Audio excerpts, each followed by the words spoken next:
ವಿಡಿಯೋದಲ್ಲಿ ಬಿಡಿಸ್ತಾ ಇದ್ದೀನಿ ವಿದ್ಯಾರ್ಥಿಗಳೇ.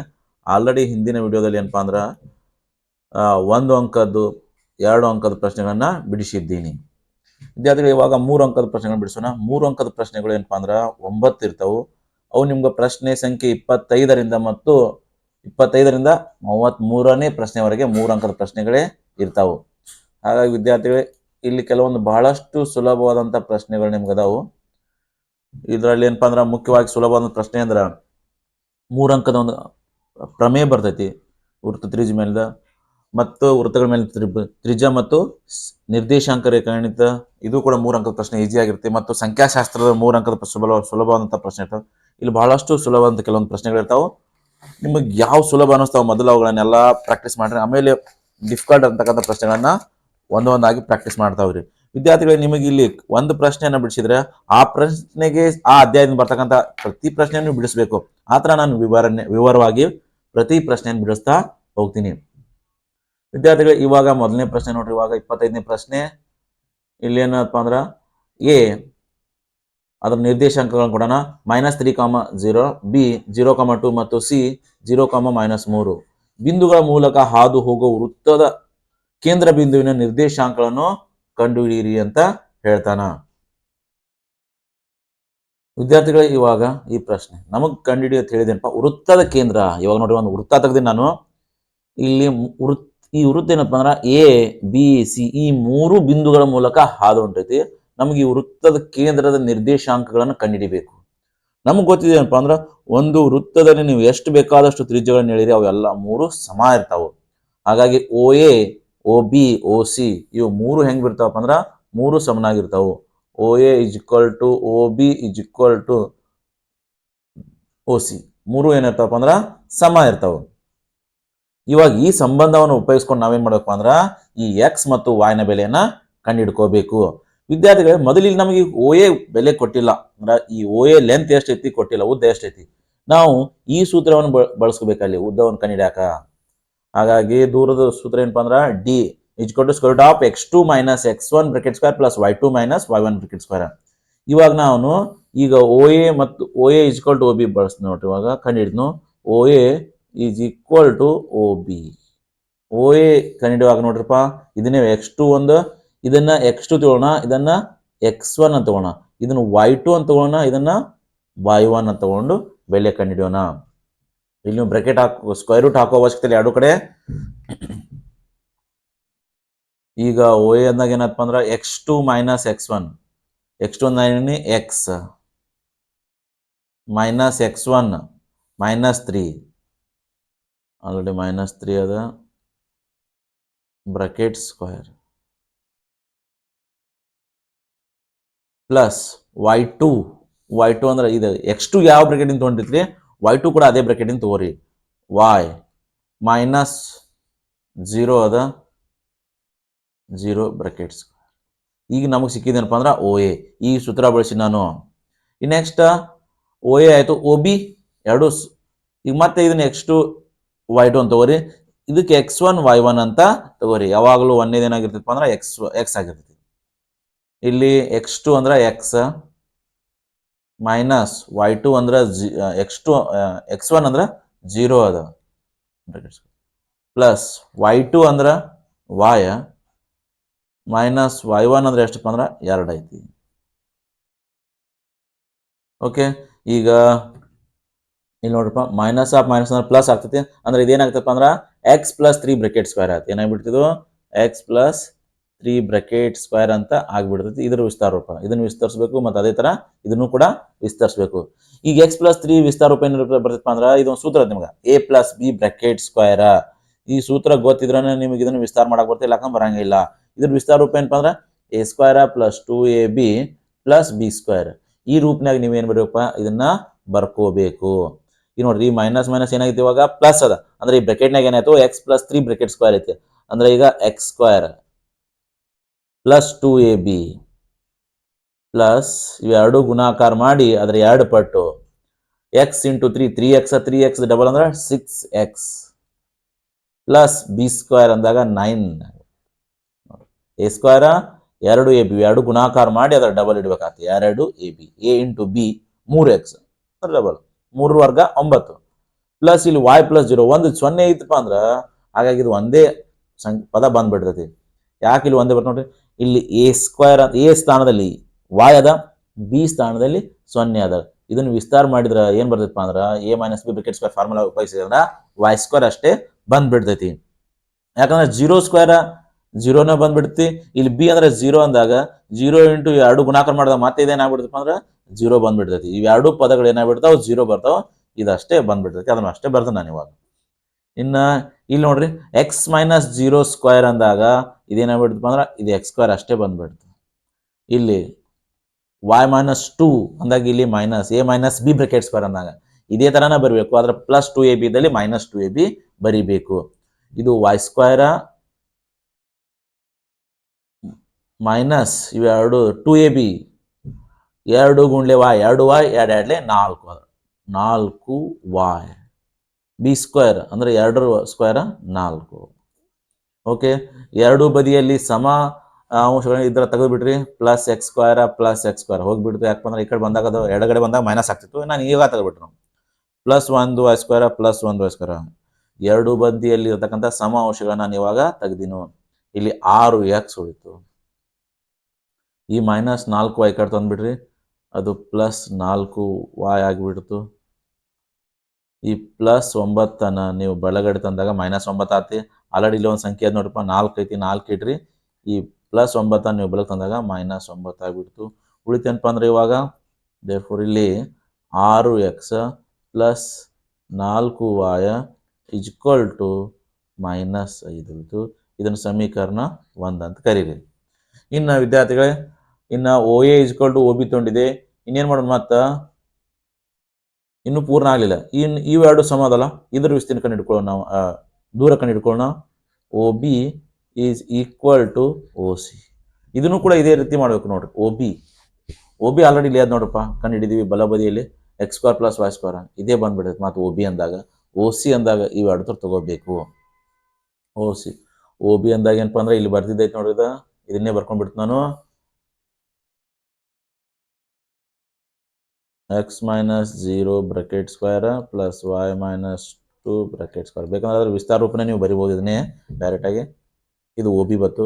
ಇನ್ನು OC ಇಲ್ಲಿ ಅದ, OC ಇದಕ್ಕೆ x2 x1 y2 y1 ಇದೇ ಥರ x2 0 x minus 0 bracket square plus y2 ಅಂದ್ರೆ y ಅದ, y ಮೈನಸ್ ಇಲ್ಲಿ ಮತ್ತೊಂದು ಮೈನಸ್ ಇರೋದ್ರಿಂದ ಇದನ್ನು ನೀವು ಆಯ್ತಾ ಒಂದು ಸ್ಕ್ವೇರ್ ಬ್ರಾಕೆಟ್ ಹಾಕ್ರಿ, ಇಲ್ಲಿ ಸಾಮಾನ್ಯ bracket ಅಂತವ್ರಿ, minus bracket square.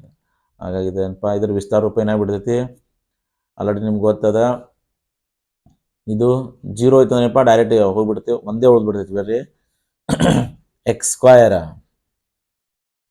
2ab ಮಾಡಿದಾಗ ಎಕ್ಸ್ ಇಂಟು 0 0 ಆಗ್ಬಿಡ್ತೈತಿ. ಬಿ ಸ್ಕ್ವೇರ್ 0 ಸ್ಕ್ವೇರ್ 0 ಮಾಡ್ಬಿಡ್ತು. ಹಾಗಾಗಿ ನಾವು ಮುಂದಿನ ಪದ ಬರಂಗಿಲ್ಲ, ಒಂದೇ ಪದನೇ ಬರೀತು ನಾವು. ಇಲ್ಲಿ y ಸ್ಕ್ವೇರ್ ಮೈನಸ್ ಇರೋದ್ರಿಂದ ಮೈನಸ್ 2ab ಬರಬೇಕಲ್ಲ ನಾವು ಈ ಥರ. ಹಾಗಾಗಿ ನೀವು ಈ ಸೂತ್ರ ಅಪ್ಲೈ ಮಾಡಕ್ಕೆ ಬರಲಿಲ್ಲ ಅಂದ್ರೆ ನಿಮಗೆ ಈ ಪ್ರಾಬ್ಲಮ್ ಸಾಲ್ವ್ ಮಾಡೋಕ್ಕೆ ಬರಂಗಿಲ್ಲ. ಹಾಗಾಗಿ ನೀವು a plus B bracket square a minus B bracket square ಎರಡು ಥರ ವಿಸ್ತಾರ ರೂಪಕ್ಕೆ ಬರೆಯಕ್ಕೆ ಬರಬೇಕು. ಇದು ಗೊತ್ತಿರ್ಬೇಕು ನಿಮಗೆ.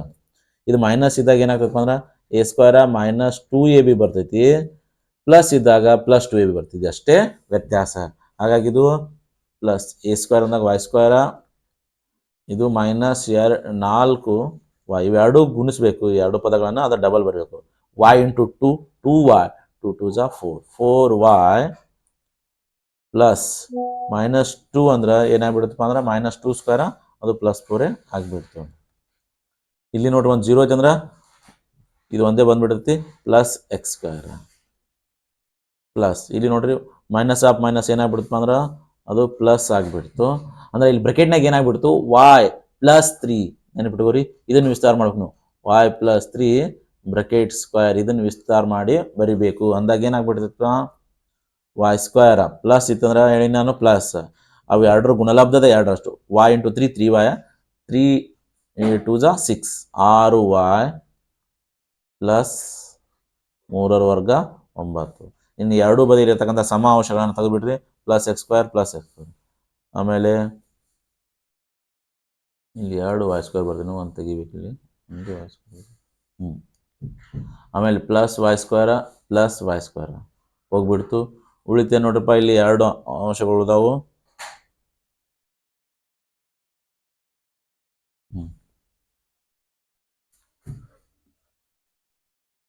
ವಿದ್ಯಾರ್ಥಿಗಳು ಇವಾಗ ಉಳಿದ ಅಂಶಗಳನ್ನು ಬರೆಯೋಣ. ಇಲ್ಲಿ 4 ಉಳಿದೈತಿ, ಇಲ್ಲಿ -4y, ಇಲ್ಲಿ 6y ಅದ, ಅದನ್ನು ಕೂಡ ಎಡಬದಿಗೆ ತೊಗೊಂಬರ್ರಿ, ಅದು -6y. ಇನ್ನು ಸಂಖ್ಯೆಗಳು ಇಲ್ಲಿ +9 ಉಳಿದದ, ಆ 9 ಬರೀರಿ. ಈ +4 ಕಡೆ ಬಂದಾಗ -4 ಹೋಯ್ತು. ಇನ್ನು ಉಳಿದಿದೆ ನೋಡ್ರಿ, -4 -6 -10y ಆಗಿಬಿಡ್ತು. = ಈ 9ರಾಗ 4 ಕಳೆದ್ರೆ 5 ಉಳಿತು. ಇವಾಗ ದೇರ್ಫೋರ್ y ನ ಬೆಲೆ ಬೇಕಾಗಿತ್ತು ನಮಗೆ. y = 5. ಈ -10 ಗುಣಾಕಾರ ಅದ, ಈ ಕಡೆ ಬಂದಾಗ ಭಾಗಾಕಾರ ಆಗಿಬಿಡುತ್ತೆ. 5 1 5, 5 2 10. ನೋಡ್ರಿ, ಇಲ್ಲಿ ಮ್ಯಾಲೆ ಪ್ಲಸ್ ಕೆಳಗೆ ಮೈನಸ್ ಅದ, ಹಾಗಾಗಿ ಏನಾಗ್ಬಿಡುತ್ತಪ್ಪ ಅಂದ್ರೆ y ನ ಬೆಲೆ ಬಂದ್ಬಿಡ್ತು. ಇವಾಗ y = -1/2. ಈಗ ನಮ್ಗೆ y ಬೆಲೆ ಸಿಕ್ತು, ಆದರೆ x ಬೆಲೆ ಇನ್ನೂ ಸಿಕ್ಕಿಲ್ಲ. ಇದನ್ನು ನಾವೇನು ಮಾಡಬೇಕು, ಸಮೀಕರಣ 1ರಲ್ಲಿ ಆದೇಶಿಸಬೇಕು. ಸಮೀಕರಣ 1ರಲ್ಲಿ ಆದೇಶಿಸಿದಾಗ ಅಂತ ಬರೆದು ಬಿಡ್ರಿ. ಇಲ್ಲಿ ನೋಡಿ, ಸಮೀಕರಣ 1 ಏನದ, 6x + 4y, ನ ಬೆಲೆ -1/2 ಗುಣ್ಲೆ -5. 2 1 2, 2 2 4. ಬ್ರೆಕೆಟ್ ಅಂದ್ರೆ ಏನಪ್ಪ ಅಂದ್ರೆ ಇಲ್ಲಿ ಗುಣಾಕಾರ. ಇಲ್ಲಿ ಸಂಕ್ಷೇಪಿಸೋದು ಭಾಳಷ್ಟು ಇಂಪಾರ್ಟೆಂಟ್, ಉಳ್ಕೋದೇನಿಲ್ಲ, ಭಾಳ ಈಸಿ ಇರ್ತದೆ. ಇದು 6x ಹಾಗೆ ಬರೀರಿ, ಇದು ಪ್ಲಸ್, ಇದು ಮೈನಸ್ ಆಗ್ಬಿಡ್ತು. -2 1 2, ಬಲಗಡೆಯಲ್ಲಿ ಎಷ್ಟು ಬಂದ್ರೆ -5 ಅದ. ದೇರ್ಫೋರ್ ಏನಾಗ್ಬಿಡುತ್ತಪ್ಪ, ಈ -5 ಹಾಗೆ ಐತಿ, ಈ -2 ಈ ಕಡೆ ಬಂದಾಗ +2 ಆಗಿಬಿಡುತ್ತೆ. ಇಲ್ಲಿ ಉಳಿದಿದೆಷ್ಟು, 6x. ಇವಾಗ ಇಲ್ಲಿ ನೋಡ್ರಿ, ಸಾಲ್ವ್ ಮಾಡೋಣ. ದೇರ್ಫೋರ್ 6x ಇಲ್ಲಿ -3 ಉಳಿತು. 5ರಾಗ 3 ಕಳೀತು, 5ರಾಗ 2 ಕಳೀತಾರೆ 3 ಉಳಿತು. ಇಲ್ಲಿ x ನ ಜೊತೆ ಎಷ್ಟಪ್ಪ ಅಂದ್ರೆ 6 ಅದ, 6ಅನ್ನು ಬಲಬದಿ ತಂದಾಗ ಭಾಗಾಕಾರ ಆಗ್ಬಿಡ್ತು. 3 1 3, 3 2 6. x ನ ಬೆಲೆ ಬಂತು -1/2. ಹಾಗಾಗಿ ನಾವು ಇಲ್ಲಿ ನೋಡ್ರಿ, ಇದು ಸೆಂಟ್ರ್ ಏನದ ನೋಡ್ರಿ, x, y ಎಷ್ಟು ಬಂದ್ಬಿಡ್ತಪ್ಪ ಅಂದ್ರೆ ಬರೆದ್ಬಿಡ್ರಿ ಲಾಸ್ಟಿಗೆ. ವೃತ್ತ ಕೇಂದ್ರದ ನಿರ್ದೇಶಾಂಕಗಳು x ನ ಬೆಲೆನೂ -1/2, y ನ ಬೆಲೆನೂ -1/2.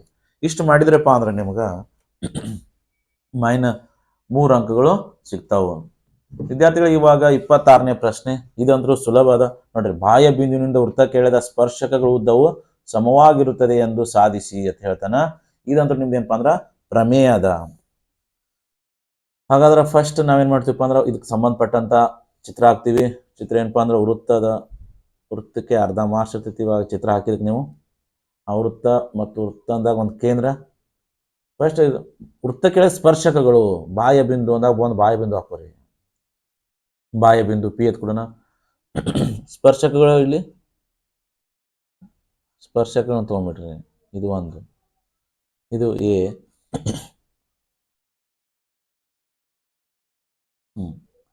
ಇದು B. ದತ್ತ ಏನಪ್ಪ ಇಲ್ಲಿ O ಕೇಂದ್ರವಿರುವ ವೃತ್ತ. O ಬರಿಬೇಕು. ಇವೆಲ್ಲ ಅಲ್ಲಿ ಚಿತ್ರದಾಗ ಏನೈತೆ ಅದನ್ನೇ ಬರಿಬೇಕು, ಅದೇ ನಿಮ್ದು ದತ್ತ ಆಗಿರ್ತೈತಿ. ಬಹಳಷ್ಟು ಜನರಿಗೆ ದತ್ತ ಹೆಂಗ್ ಬರೋದು, ಚಿತ್ರ ಹೆಂಗ್ ತೆಗೆದು ಅಂತ ಕೇಳ್ತಿರ್ತಾರ. ಇಲ್ಲಿ ಓದ್ರಿ ನೀವು, ಈ ಪ್ರಶ್ನೆಯನ್ನು ಓದಿದಾಗ ಏನದಾವ ಚಿತ್ರ ಅದನ್ನೇ ಚಿತ್ರ ತೆಗೀರಿ. ಆ ಚಿತ್ರನ ತಪ್ಪಾಗಿದ್ರಪ್ಪ ಅಂದ್ರೆ ಮಾರ್ಕ್ಸ್ ಸಿಗಂಗಿಲ್ಲ.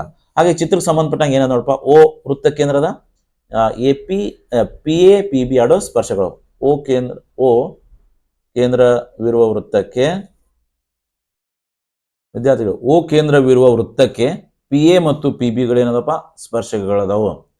ಇನ್ನು ಸಾಧಿಸ್ಬೇಕಾಗಿದೆ ಏನಪ್ಪಾ, ಇವೆರಡು ಸಮಾಂತರ ಸಾಧಿಸ್ಬೇಕು. ನೋಡ್ರಿ ಏನು ಸಮಾಂತರ ಸಾಧಿಸ್ಬೇಕು ಬರೀದ್ರೆ ಸ್ವಲ್ಪ ಸ್ಪರ್ಶಕಗಳು ಸಮಾಂತರ ಸಾಧಿಸ್ಬೇಕಾಗೈತಿ. ನೋಡ್ರಿ ಎರಡು ಲೈನ್ ಏನು ಕಾಣಿಸ್ತಾವಲ್ಲ, ಇದನ್ನೇ ಬರಿಬೇಕು ನೀವು.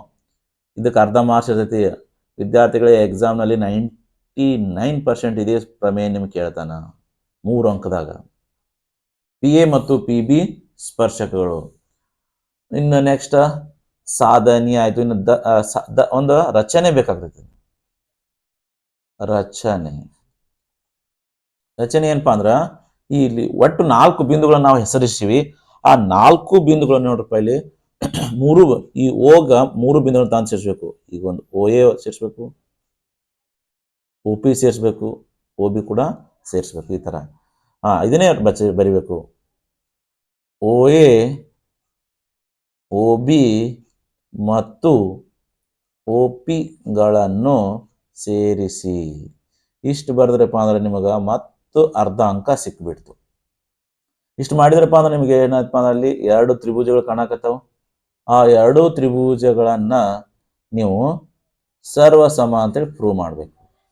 ಬಹಳಷ್ಟು ಸುಲಭದ ತ್ರಿಭುಜ ಆತ್ಮ ಒಂದೇ ನೋಡ್ರಿ, ಇದು ಆಮೇಲೆ ಎರಡನೇದು ಇದು A O P Tribhuja A O P ಮತ್ತು ಇನ್ನೊಂದು ತ್ರಿಭುಜ ಬಿ ಒ ಪಿಗಳಲ್ಲಿ. ಈ ತ್ರಿಭುಜಗಳಲ್ಲಿ ಏನಪ್ಪಾ ಅಂದ್ರೆ ಸಮ ಇರ್ತಕ್ಕಂಥ ಅಂಶಗಳನ್ನು ಬರೀರಿ. ಯಾವ ಸಮ ಅದಾವು ಇಲ್ಲಿ ಸಮ ನೋಡ್ರಿಪ್ಪ, ಇಲ್ಲಿ ನೋಡಿದ್ರೆ ಗೊತ್ತಾದ ನೀವು, ಇದೊಂದು ತ್ರಿಜ್ಯದ ಇದೊಂದು ತ್ರಿಜ್ಯ ಅದ. ಒಂದೇ ವೃತ್ತದಲ್ಲಿ ತ್ರಿಜ್ಯಗಳು ಸಮ ಇರ್ತಾವೆ. ಹಾಗಾಗಿ ಇಲ್ಲಿ ಬರೀತೀರಿ ಒಂದೇದು O A is equal to O B. ಒಂದೇ ವೃತ್ತದ ತ್ರಿಜ್ಯಗಳತೆ ಕಾರಣ ಬರಬೇಕು. ಒಂದೇ ವೃತ್ತದ ತ್ರಿಜ್ಯಗಳು ಪೂರ್ಣವಾಗಿ ಬರೀರಿ ನೀವು. ಇನ್ನೊಂದು ಏನಪ್ಪಾ ಅಂದ್ರೆ ಈ 2 ತ್ರಿಭುಜಕ್ಕೆ ಒಂದು ಸಾಮಾನ್ಯ ಬಾಹು ಅದು. ಇದು ನೋಡ್ರಿ 2 ತ್ರಿಭುಜ, ಇದು ಇರ್ಲಾರ್ದ 2 ತ್ರಿಭುಜಗಳೇ ಆಗಂಗಿಲ್ಲ.